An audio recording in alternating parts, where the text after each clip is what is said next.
Dhjetra punonjës të kompanisë së sigurimit të Bankers Petroleum janë ngritur sërish në protestë duke kërkuar zgjidhje urgjente për situatën e tyre ekonomike. Sipas protestuesve, prej 7 muajsh ata nuk kanë marrë pagat, duke e kthyer përditshmërinë e rreth 120 punonjësve aktual në një betejë të vështirë për mbijetesë. Punonjësit shprehen se kompania ka patur më parë rreth 380 të punësuar, por për gjatë muajve të fundit janë kryer shkurtime të vazhdueshme, ndërsa ata që kanë mbetur ende në punë po përballen me vonesa të gjata pagash dhe pasiguri totale për të ardhmen. Të gjitha institucionet edhe asnjë lëvizje akoma nuk kanë xhiru lek. Kështu që jemi mbledhur këtu dhe do mbledhemi javë për javë derisa këta lëvizin. Për kompaninë bankës neve apeli që kemi, duam lekët, duam pagat. Jemi 7 muaj, s'kemi më tani, domethënë edhe familjarët e të tjerë që na kanë huazuar paga, na kanë huazuar lek, s'kan mundësi dhe ata të na mbajnë më me borxhe. Se s'kemi 7 muaj. Po.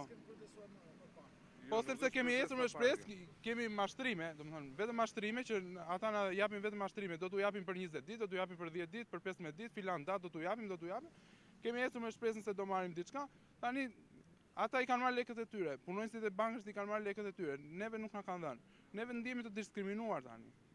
Sepse një pjesë të marri dhe një pjesë mos marri, neve jemi siguria e tyre dhe prapë s'kemi marrë lekë. Kemi kompani e sigurisë Bankersit. Ruajmë pronat e Bankersit. Kemi 7 muaj pa na xhiruar lekët e pagave kompania Bankers.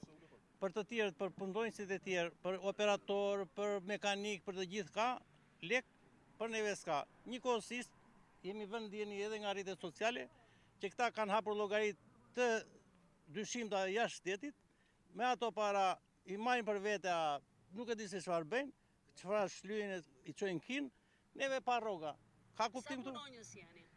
Ne sot aktualisht jemi 120 punonjës, kemi qenë 380 punonjës, në janar u bën shkurtimet, kemi ngelur kaq sa thash.